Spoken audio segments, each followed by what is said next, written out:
Hey everybody, welcome to the Robbie Show. Today we're going to be discussing the man who is oftentimes known as the father of Presbyterianism, John Knox. Let's do this.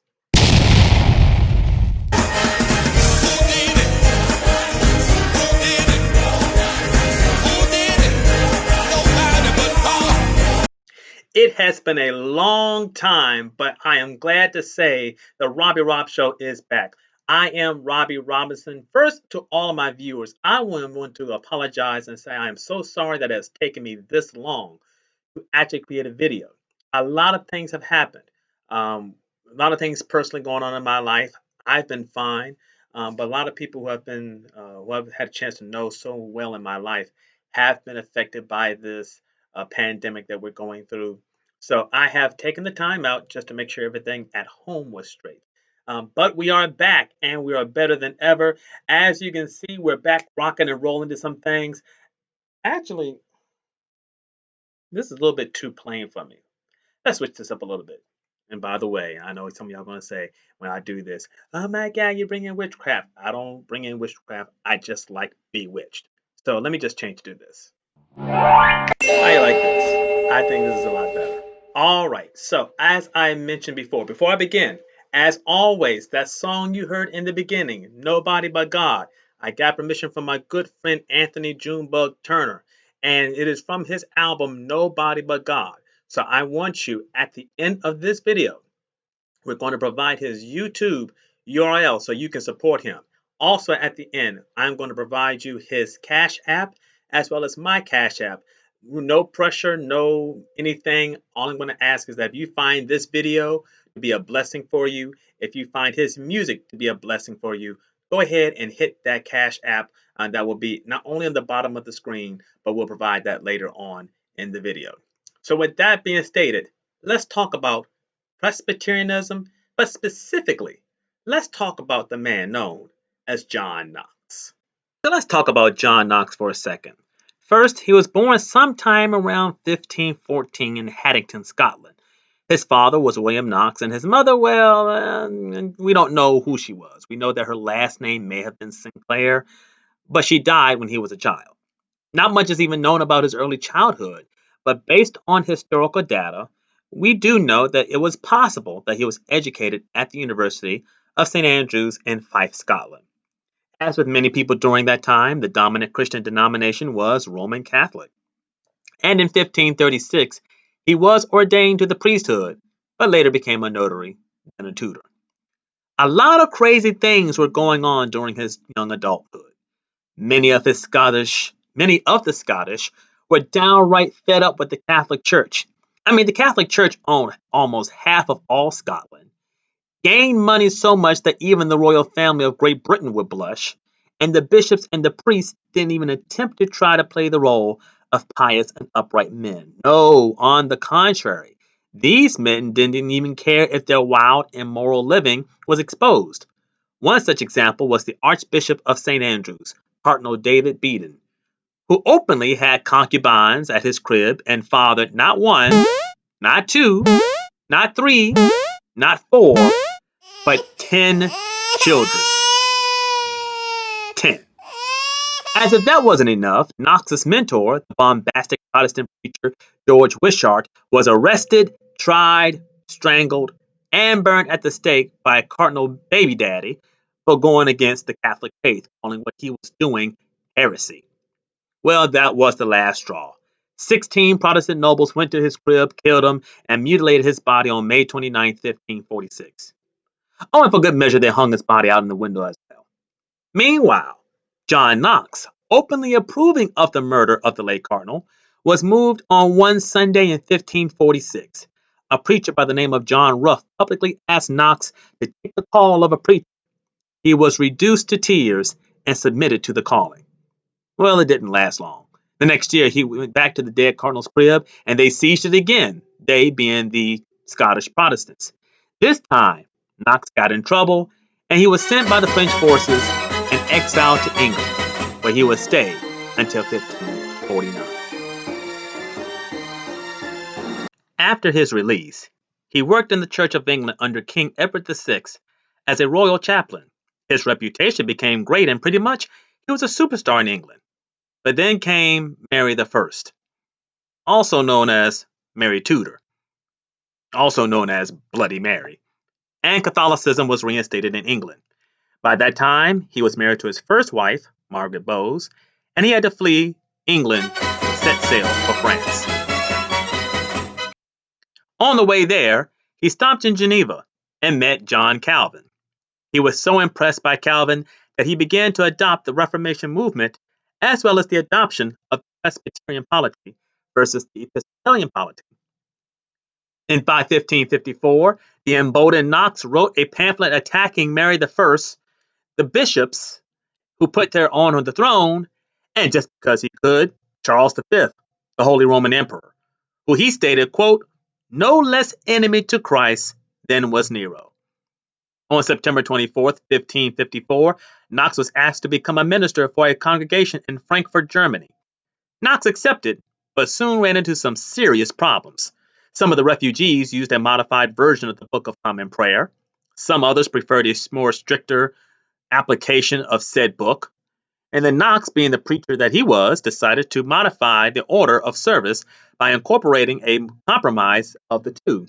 But alas, that was not enough. Another group of refugees had the man known as Richard Knox, one of the authors of the Common Book of Prayer. But that wasn't the only thing that Knox had to worry about. Knox also brought the pamphlet that Knox wrote attacking. So, word to the wise. If you're going to attack the Holy Roman Emperor, don't attack him in Germany, where he lives, where people like him. So, Knox left again on March 26, 1555, to return back to Geneva to become the minister at the church there. But later on, he received a letter from his mother-in-law to return to Scotland.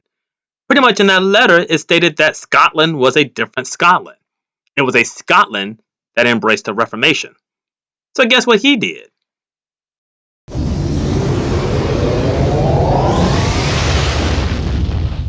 Knox was allowed to preach, although many still thought of him as a renegade and a rogue. Knox even wrote a letter to Mary of Guise, the Queen Regent under Mary, Queen of Scots, politely asking her to support the Reformation.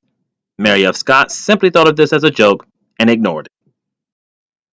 On September 13th, 1556, Knox returned to Geneva with his wife and mother-in-law and lived pretty good for about 2 years. Much like his comrade in arms, John Calvin, Knox was preaching 3 sermons a week, with each sermon lasting 2 hours. That's right, 2. Dos. De. Zwei. And Abraham begat Isaac, Isaac begot Jacob, and Jacob begot Judah and his brothers. Judah begot Perez and Zerah by Tamar. Perez begot Hezron, and Hezron begot Ram. And Ram begot Amminadab. Amminadab begot Nahshon. And Nahshon begot Salmon. And Salmon begot Boaz by Rahab. Boaz begot Obed by Ruth. Obed begot Jesse. And Jesse begot David the king. David the king begot Solomon by her who had been the wife of Uriah. 2 hours later. Solomon begot Rehoboam. Rehoboam begot Abijah. And Abijah begot Asa. Asa begot Jehoshaphat. Jehoshaphat begot Joram. And Joram begot Uzziah. Uzziah begot Jotham. Jotham begot Ahaz. And Ahaz begot Hezekiah.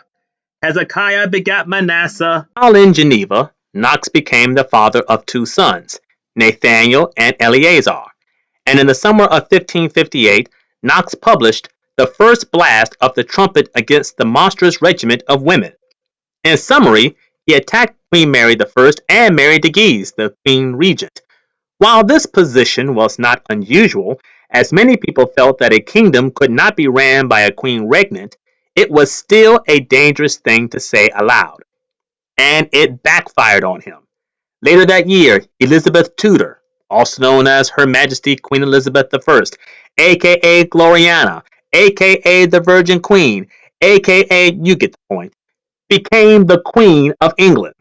His pamphlet was never aimed at her. Nonetheless, she took offense by it and never forgave Knox. This caused his delay to return to Scotland in the year 1559. When he arrived, Mary of Guise declared him an outlaw, and she ordered the Protestants to Stirling. Fearing that they would be attacked, they headed to Perth, which was easier for them to defend themselves. There, at the Church of St. John the Baptist, John Knox preached a fiery, robust sermon, which caused a mob that went into the church and gutted it out. Did I mention that they went into two friaries, smashed all the statues, and looted the town of silver and gold? Well, that didn't sit too well with the Queen Regent. So she gathered a small French army and she sent them to meet with the Protestants in order to prevent war. Her offer? Leave the town, and I won't send the French troops. The Protestants agreed until the Queen Regent entered the town to Perth and garrisoned it with all Scottish soldiers. Well, that made the Scottish nobility turn sides, and they end up joining John Knox. He gave another sermon, this time at St. Andrews, and the angry mob did the same thing they did earlier. They looted and they vandalized. This time, the Protestant mob ransacked St. Andrew's Cathedral, the same St. Andrews that John Knox got through preaching.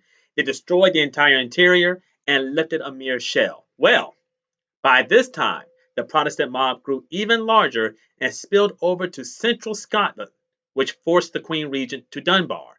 Knox preached again, and this time in the pulpit of St. Giles, which was the most well known cathedral in Edinburgh, Scotland. Negotiations between the Queen Regent and Knox were made, but it fell through.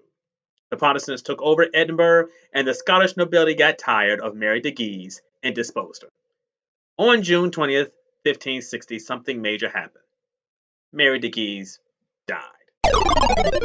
That led to the signing of the Treaty of Edinburgh and the withdrawal of both French and English troops from Scotland, and Knox, in order to commemorate the entire occasion, held a Thanksgiving service on July 19th, 1560.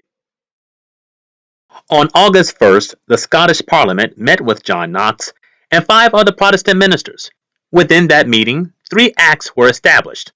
1. The Pope no longer had jurisdiction in Scotland. 2. All doctrine contrary to the Reformed faith was condemned. And 3. Mass was no longer celebrated in Scotland.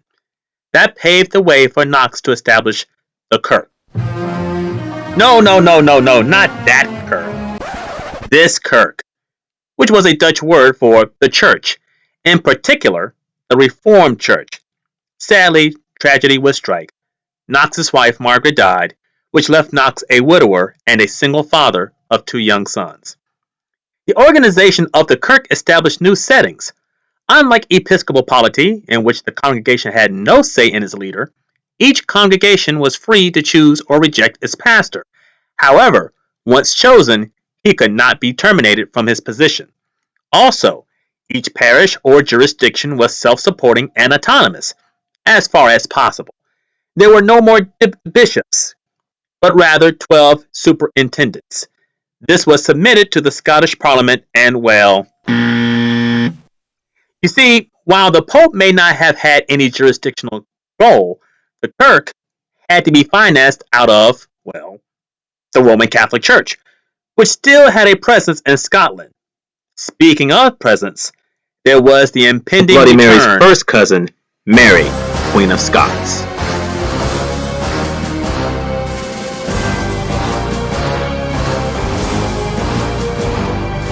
On August 19th, 1561, Mary, Queen of Scots, returned to Scotland and had Mass. Of course, you know this didn't sit too well with the Protestants, and a protest was held in which one of her servants was jostled and harassed. Queen Mary of Scots proclaimed that her servants should not have been harassed. Knox, however, did not accept this, and in protest preached against her at the pulpit of St. Giles. This caused Mary, Queen of Scots, to summon Knox. I've brought you here because, let's be realistic, I don't like you, and you don't like me. However, I am the queen, And I can't believe you had the audacity, the unmitigated gall to incite the rebellion against my mother, against me, and you actually wrote the book against my own authority. What say you? You tend to think that I have a personal problem with ye. I personally don't. As long as you rule the subjects well, you'll be fine. I mean, it's the same way the Apostle Paul had to deal with the jurisdiction of Nero, so you have nothing to worry about, milady. But more than that, you've actually wrote a book against my own rule. I rule by divine right. I am the queen. What you worry about for? You never had any problems before. You shouldn't have any problems now. Well, do you believe that the subjects have the right to go against their queen? Let's make one thing perfectly clear. You may be the queen, but you're not God. And if by chance you rule unlawfully, then the subjects have a right to protest against the queen. This wouldn't be the first time that Mary, Queen of Scots, summoned Knox. On December 15th, 1562, she summoned him yet again. So I hear that you denounced me in a sermon. Is that true? No, your majesty, you got the whole thing mixed up. I'm not saying that there's anything wrong with you. What I am saying, however, is that many people feel that you are celebrating at their expense. You know, contrary to popular belief, I am not your enemy. As a matter of fact, I do understand where you're coming from, and I don't blame you one bit. I just ask that in the future, if you have any quarrels, that you come against me and you come to me directly. I should not have to hear it in the form of a sermon. If it's something that you do not like, come to me. I'm not waiting on your approval. I come straight from the Lord, not even from anybody, not even you. Things only got from bad to worse. During Easter in 1563, there was some peace in Ayrshire that was celebrating Mass. You know, the thing that they were told not to do. They defied the law. And the Protestants, well, they tried to enforce it, and they decided to apprehend the priests. This caused Queen Mary to summon Knox yet again. You know, you are a very influential man. Perhaps it would be wise if you would take some of that influence and actually use it in something positive. Promote some sort of religious toleration, if you will. My people apprehended the priests bound by the law that you are bound to protect. And if you don't protect the law, then let's just face it, my people will. And they do defend the law to their last breath. Well, you do have a point. I can assure you that these priests will be brought to justice. Ongoing rivalry between Mary, Queen of Scots, and John Knox will continue for quite some time. Who are you to talk about who I can and cannot marry? I love him. Don Carlos is my future husband. Why do you quarrel about my issues? What are ye to do with my marriage? Who are you to talk about my marriage? What are ye among the Commonwealth? A subject born within the same madam. I understand that I don't have birth of nobility. However, I'm bound by the same jurisprediction as God in order to make sure that the rights are defended the same, regardless if they're elders, nobles, or queens and kings. My lady, in God's presence I speak. I never delighted in the weeping of any of God's creatures. Yea, I can scarcely well abide the tears of my own boys, whom my own hand corrects, much less can I rejoice in your majesty's reaping. However, I would rather not remain silent than to betray my commonwealth. And you know what? This is why your beard is crooked. And that is why Her Majesty wears a goatee. What did you say? You heard what it said. You miserable little wretch! Anywho, one incident involved a crowd that forced its way into Mary Queen of Scots' private chapel while she was away during Mass, which was, by the way, outlawed in Scotland. Since a priest was threatened, two of the leaders of the protest were scheduled to go on trial on October 24th of the same year, 1563. Knox sent letters asking the nobles to convene. Mary, Queen of Scots, got hold of one of the letters and asked if this was treason. The nobles begged Knox to admit that he was wrong and to simply settle the matters quietly. This was met with a resounding no. He defended the protesters and himself in front of Mary Queen of Scots and her Privy Council, stating that what he did was part of his duties as a minister of the Kirk. At the end, he wasn't charged with treason at all. However, on March 26, 1564, John Knox would find himself in the midst of more controversy. You see, at this point, he was 50 years old and he married a 17-year-old woman by the name of Margaret Stuart, as in Stuart, as in the last name of Mary Queen of Scots. Yikes. Yeah, that means he married a distant relative of her. While not much is known about their life together, he did father three more children: Martha, Margaret, and Elizabeth. On June 29, 1564, Queen Mary of Scots married Henry Stuart, Lord Darnley, a distant cousin of hers, and effectively made him the King Consort of Scotland. Knox, never one to back down from a good old fight, revealed his objections right in front of the Queen and the King Consort of Scotland, preaching about ungodly rulers, which caused him to walk out in the middle of the sermon. From then on, Knox was banned from preaching while the court was in Edinburgh. Between 1566 and 1568, a lot happened. Mary's secretary had been murdered, Mary got pregnant, the king consort was killed, Mary probably married the killer, she abdicated the throne, thrown into prison, and just to add salt into the wound, John Knox would preach her son, James VI of Scotland's, coronation sermon, calling for her death in front of her son. I mean, good God, man, that's savage. Oh, and of course, the Second Civil War in Scotland lasted for 2 years. John Knox died on November 24th, 1572, and his exact location of his grave is unknown due to St. Giles's Church being destroyed in 1633.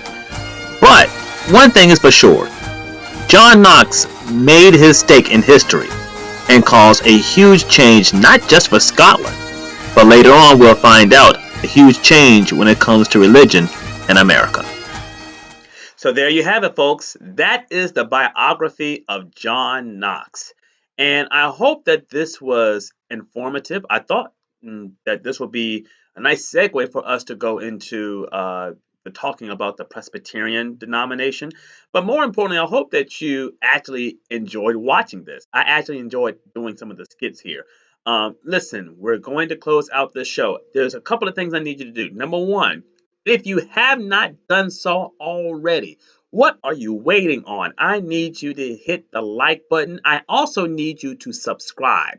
Listen, I have to keep going. And the only way that I'm able to keep going is that you spread the word. Tell somebody there's a crazy man on YouTube that's wearing some crazy sequin jacket that's doing all these crazy skits about religion and denomination in America. Listen, I'm a firm believer that we need to teach and we need to learn. So, please, please, please hit the like button, hit subscribe.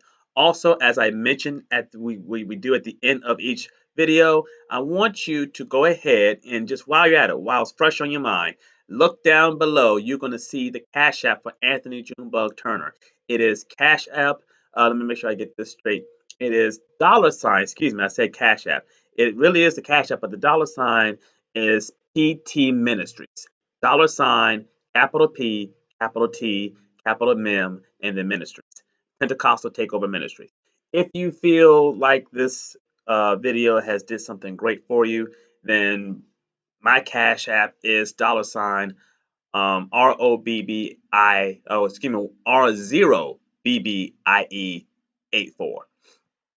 Whatever donation, if you feel like donating, I am not too proud to beg. I'm not one to put a dollar sign because I just do this for the love of it. Listen, I cannot wait to do some more videos with you guys. We're going to be talking about the Presbyterian movement. We're eventually going to be going down to that road, talking about the Reformation and talking about people like Charles Taze Russell, who is the founder of the controversial Jehovah's Witnesses.